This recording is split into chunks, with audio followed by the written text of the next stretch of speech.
Bueno, muy buenas tardes. Mi nombre es Daniela Soto. Yo soy la abogada de la gestión de desarrollo social, cultural y económico. Y el día de hoy vamos a hablar sobre lo que es violencia doméstica intrafamiliar.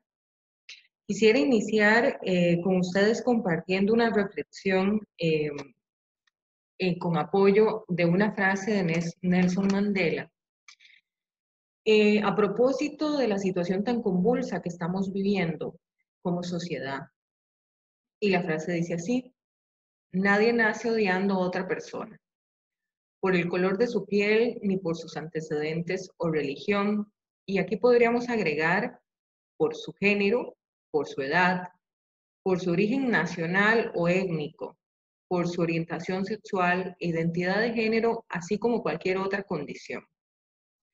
La gente no nace odiando, sino que aprende a odiar. Y si son capaces de aprender a odiar, también se les puede enseñar a amar. Y esto lo traigo a colación porque justamente cuando hablamos de violencia doméstica y violencia intrafamiliar, estamos hablando de cómo las personas aprendimos a relacionarnos a unas con otras. Desde dónde nos relacionamos. Nos estamos relacionando desde el respeto, desde ver al otro como mi igual, como mi par, o desde ver al otro como un objeto y un objeto de mi violencia. Del odio, etc.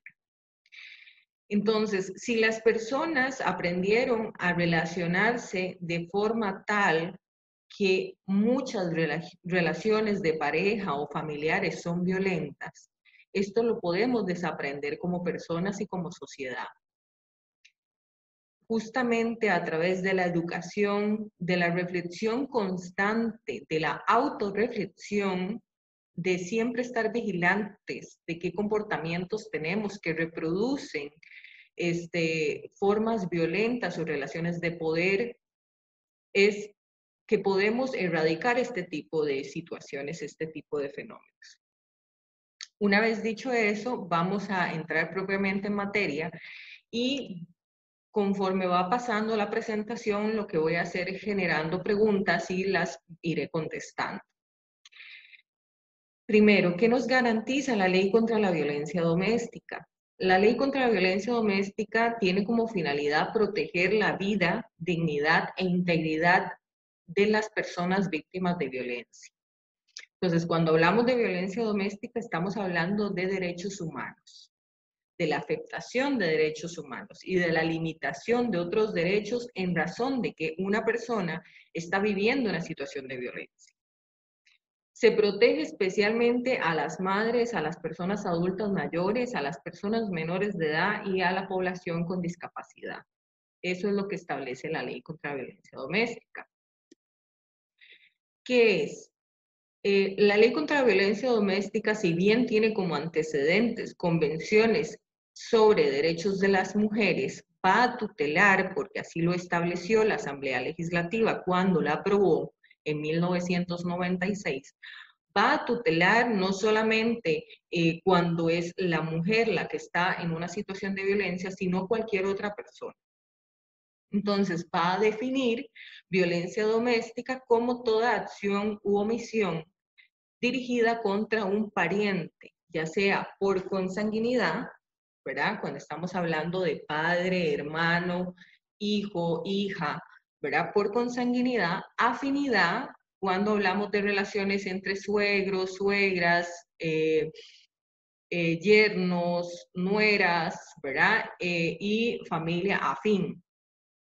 Y por adopción hasta el tercer grado inclusive. Que produzca como menoscabo la violación o la afectación a la integridad física, psicológica, sexual o patrimonial de la persona. Entonces, esta definición nos va a dar ya los diferentes tipos de manifestaciones de violencia que existen. Cuando hablamos de violencia doméstica, normalmente las personas de una vez piensan en violencia física. Sin embargo, hay otras manifestaciones de violencia. Una de ellas es la violencia física, justamente cuando se ve afectada la corporalidad, ¿verdad? Entonces, cuando hay un ataque hacia mi cuerpo. Ejemplos de violencia física tenemos lo que son jalones de cabello, empujones, manotazos, golpes, todo lo que ustedes se puedan imaginar relacionado a la violencia física. Tenemos también el femicidio, que es la muerte, en el caso específico de nuestra ley de penalización de la violencia contra las mujeres. Tenemos el tipo penal de femicidio, que se define como la muerte de una mujer con la que se mantiene una relación de unión de hecho matrimonio. Sin embargo, se ha hecho una interpretación ampliada de esta figura con la Convención Belén do Pará, que establece que es la muerte de una mujer en su condición de mujer, ¿verdad? Por razones de género. Pero como les indico, la ley contra la violencia doméstica protege a las personas en general. Luego tenemos lo que es la violencia psicológica. Se entiende por violencia psicológica toda aquella conducta destinada a degradar, humillar, controlar las acciones, comportamientos, creencias de la otra persona, a través de la humillación, de la manipulación, de la intimidación, la amenaza, el aislamiento, ¿verdad?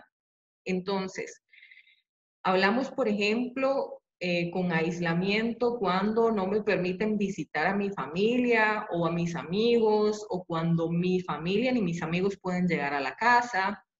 Lo que son los celos, ¿verdad? Los celos que están tan naturalizados en las relaciones de pareja. Sin embargo, los celos son una forma de control, y cuando hablamos de celos no estamos hablando de una relación entre iguales o entre pares, sino en una relación entre alguien que es un sujeto y otro que es un objeto, una cosa que es de mi propiedad, ¿verdad? Y entonces ahí estamos hablando de una relación de poder, una relación desigual, donde normalmente en este tipo de relaciones se dan justamente incidentes de violencia. Entonces, cuando hablamos de violencia psicológica, estamos hablando de ofensas, insultos, no necesariamente son malas palabras, sino palabras que nos dañen de acuerdo a una historia de vida, etc. Las amenazas, el chantaje afectivo, la culpabilización, ¿verdad? De que culpabilizarnos a, digamos, en este caso, a la persona víctima de la situación que está viviendo, ¿verdad? O como si estuviera provocando la situación de violencia.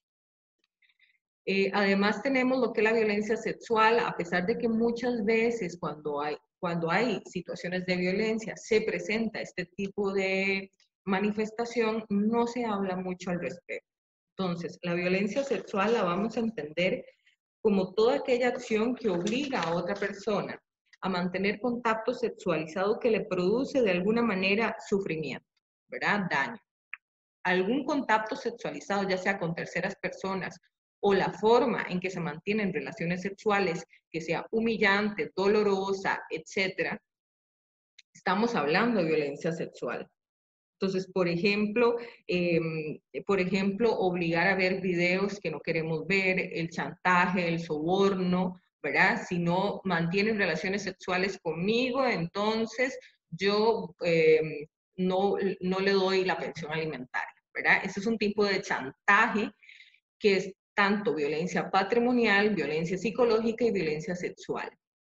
La violencia patrimonial está relacionada a lo que es la sustracción, destrucción de los bienes y todo lo relacionado al dinero, ¿verdad? El control de los bienes, por ejemplo, el no permitir que la persona trabaje, aislarla o generar esa dependencia económica justamente para mantener el control en la relación de pareja. Podríamos hablar de violencia patrimonial. Registrar cosas, romper, incluso relacionado a las mascotas, por ejemplo, cuando matan la mascota, eso es violencia patrimonial. Obviamente también hay violencia psicológica.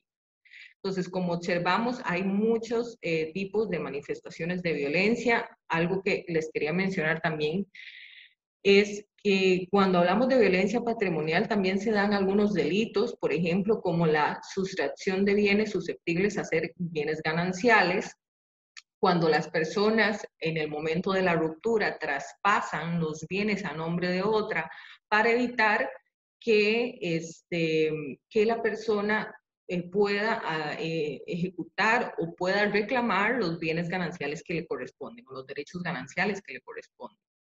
Eso es un tipo de violencia patrimonial y además es un delito. Propiamente, ¿qué son las medidas de protección? Entonces, como vimos y estamos hablando de derechos humanos, la intervención que hacen los tribunales de justicia tiene que ser inmediata. Es una intervención inmediata, una intervención temporal y cautelar. No me va a generar derechos, no va a sancionar personas, ¿verdad? Claramente, si se incumplen estas medidas de protección, sí se incurriría en un tipo de delito que es denunciable. Pero la ley contra la violencia doméstica no comprende sanciones ni establece derechos, sino que me van a dar medidas que son temporales, justamente con la finalidad de que la situación de violencia se detenga, ¿verdad? O no se presenten incidentes nuevos. Y por eso la intervención es inmediata, es urgente porque la violencia es actual, ¿verdad? Es algo que está sucediendo en este momento, hoy o en un tiempo anterior, ¿verdad? Entonces, existen muchos tipos de medidas de protección. El artículo 3 de la Ley contra la Violencia Doméstica establece una lista larga de medidas. Sin embargo, es importante saber que la persona juzgadora puede dar otras y también la persona solicitante puede solicitar otras de acuerdo a su situación específica. Entonces, algunas de las medidas es, por ejemplo, la salida del distanciamiento de la persona agresora. Cuando hablamos de violencia doméstica y medidas de protección, normalmente la mayoría de las personas piensa de una vez en esto. Sin embargo, esta es una de tantas medidas que existen. La salida y se otorga normalmente cuando hay amenaza contra la integridad física, ¿verdad? Amenaza o cuando ya ha habido afectación a la integridad física de la persona. También en el caso de que la persona víctima desee más bien ella salirse de su domicilio, puede autorizar o solicitar la autorización de que se le fije un domicilio distinto. En el caso de que haya afectación a la integridad física de las personas, se puede ordenar un allanamiento del domicilio para garantizar la vida de la persona que está siendo agredida. Asimismo, se puede solicitar el decomiso de armas o la prohibición de poseer armas punzocortantes o armas de fuego. En el caso de que la agresión esté dirigida a personas menores de edad, se puede suspender la guarda o algunos otros atributos de la función parental, como sería la representación y administración de los bienes. En ese mismo sentido, también se puede otorgar la suspensión o no interferir en la representación y administración de bienes si la agresión se dirige hacia personas con discapacidad o personas adultas mayores.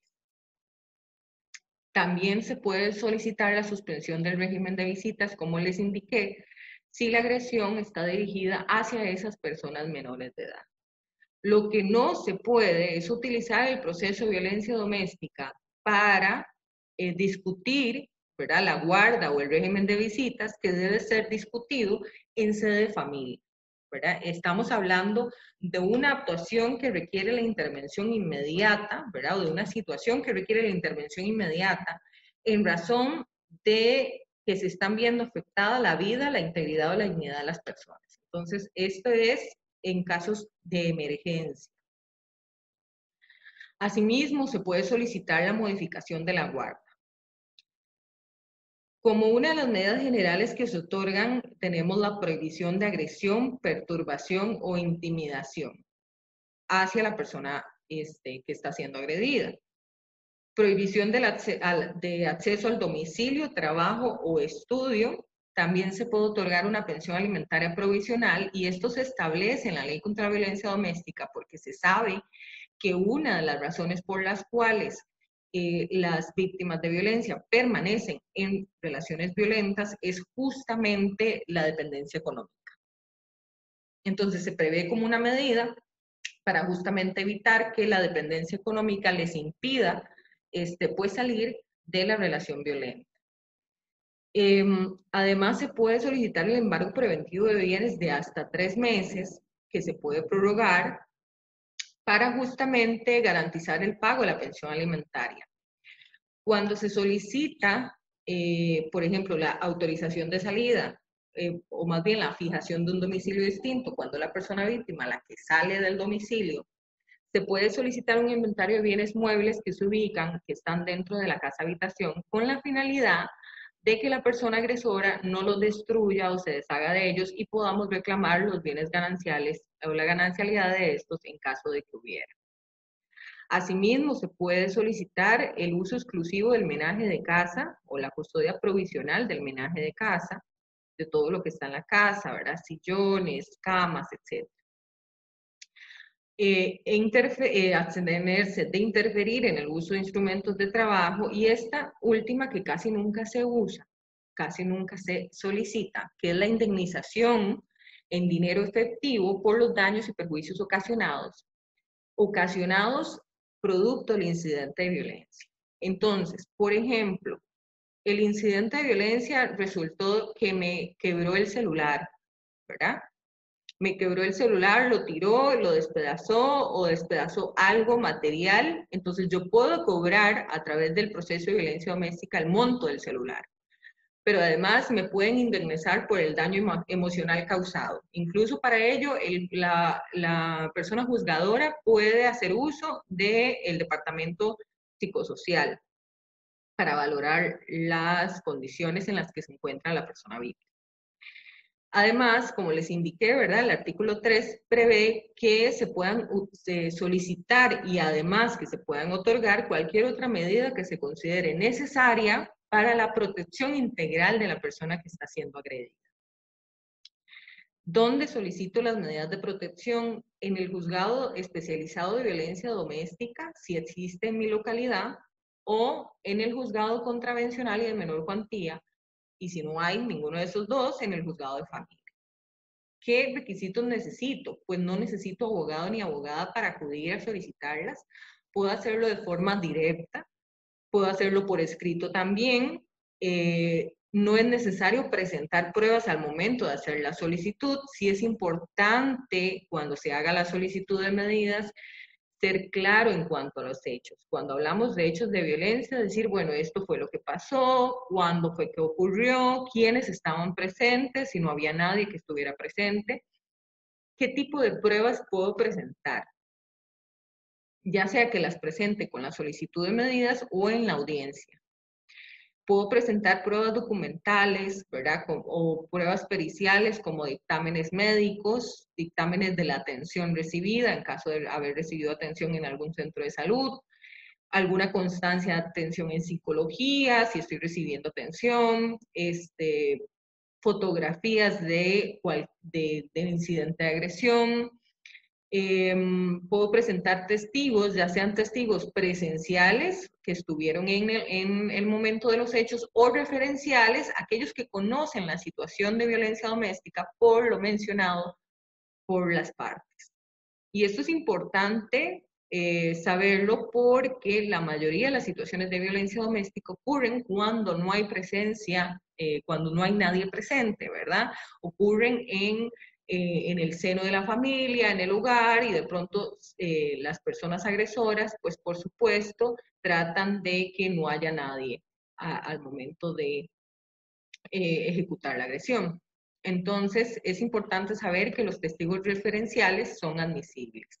Por otro lado, ¿quiénes pueden solicitar las medidas de protección? Las medidas pueden ser solicitadas directamente ante el juzgado de violencia doméstica, como vimos, por toda persona mayor de 12 años. Si la persona es menor de 12 años, lo puede hacer a través de su representante legal, el PANI o una persona adulta. Cuando la persona está imposibilitada para solicitar las medidas de protección porque, dada la situación de violencia, se encuentra físicamente imposibilitada, entonces lo puede hacer cualquier otra persona mayor, ¿verdad?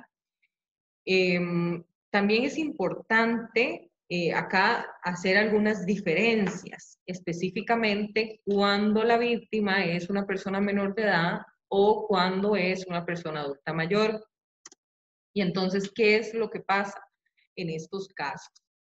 Bueno, el Código Niñez y Adolescencia crea el proceso especial de protección en sede administrativa, el cual establece que ante situaciones de abuso o violación de derechos de personas menores de edad, quien tiene que actuar en ese caso otorgando medidas, ¿verdad? Haciendo una valoración, una investigación y otorgando las medidas provisionales es el Patronato Nacional de la Infancia.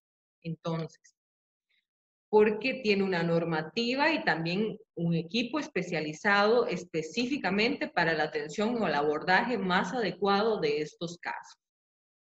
Entonces, es cuando estamos ante una situación de violencia contra personas menores de edad, le corresponde al Patronato Nacional de la Infancia. Esto no quiere decir que el juzgado de violencia doméstica no pueda actuar, ¿verdad? O no puede intervenir. Por supuesto que lo puede hacer ante casos en donde la violencia física es evidente. Entonces puede intervenir, otorgar medidas provisionales y ordenar la intervención del Patronato Nacional de la Infancia. Cuando la persona es adulta mayor, el artículo 57 de la ley de la ley integral de la persona adulta mayor establece que para prevenir la violación o cuando ya hay afectación de la integridad física, sexual, patrimonial, o psicológica de una persona adulta mayor, puede solicitar las medidas cualquier persona o institución encargada de la persona adulta mayor. Entonces, en este caso es la ley integral de la persona adulta mayor, que es una ley especial en la atención de esta población, establece que se va a tramitar a través del procedimiento y las medidas de la ley contra la violencia doméstica. Entonces tenemos que cualquier persona puede solicitar las medidas y también no es necesaria la relación de parentesco que habíamos visto anteriormente.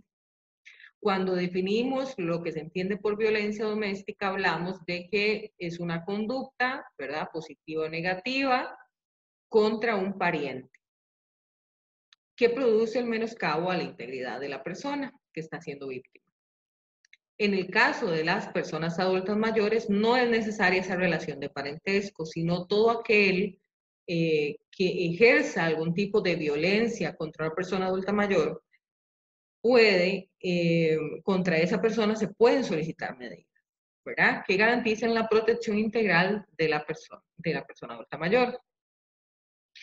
Ahora, recapitulando lo dicho hasta acá, tenemos que el procedimiento es solicitar las medidas de protección, ya sea de forma directa o por escrito ante el juzgado de violencia doméstica. Lo puede hacer cualquier persona mayor de 12 años que esté viviendo una situación de violencia.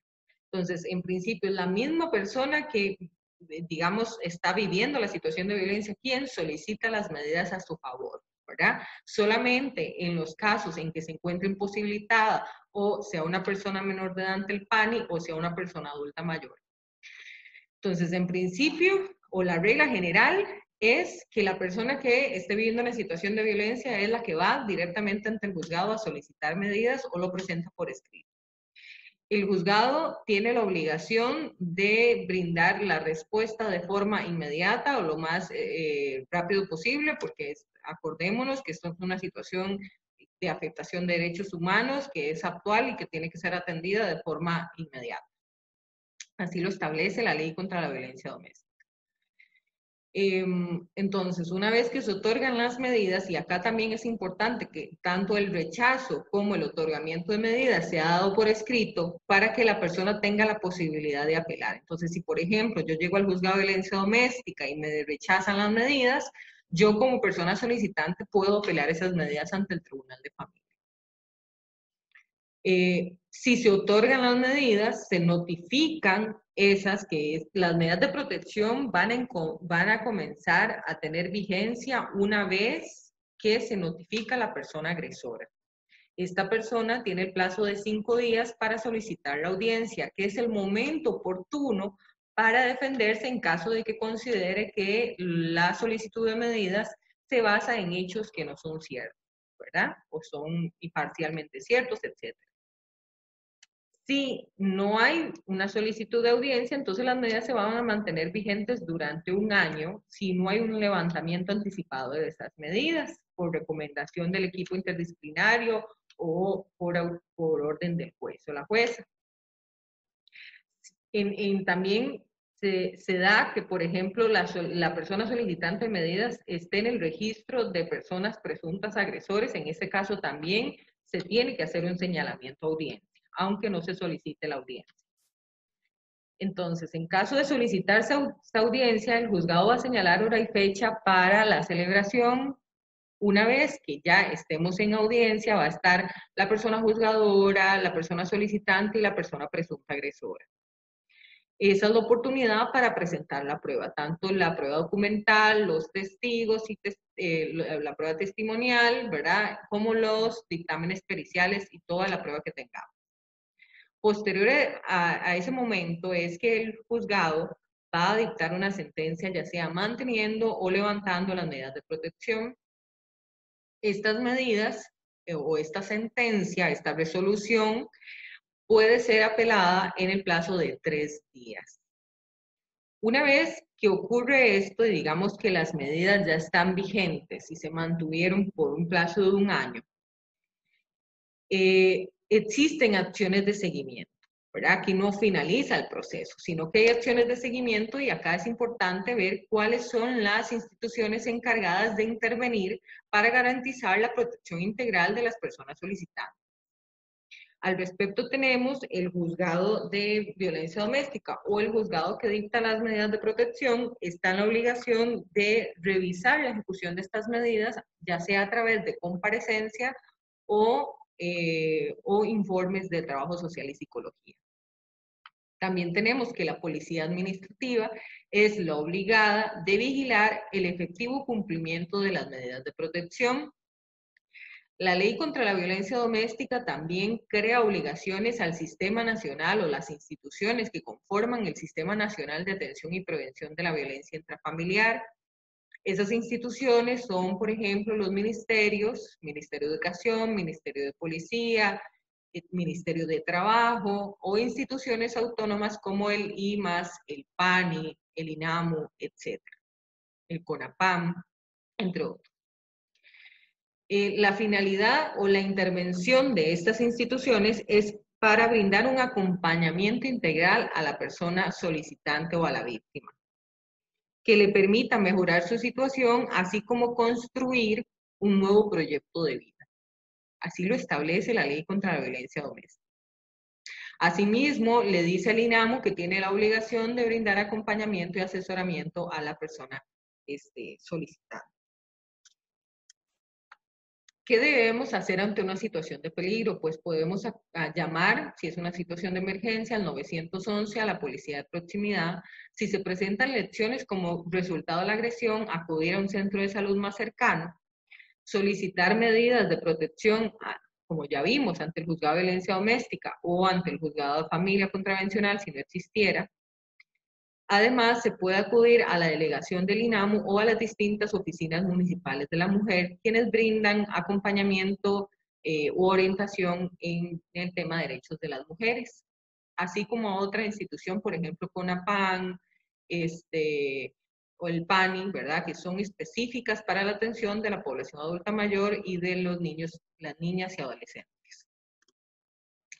También quisiera compartirles que, por lo menos en lo que es Desamparados, la Oficina de la Mujer de la Municipalidad de Desamparados está brindando atención psicológica mediante el teléfono 6453-9525 y consultas legales con mi persona al 8486-1453 y al correo electrónico que aparece en pantalla.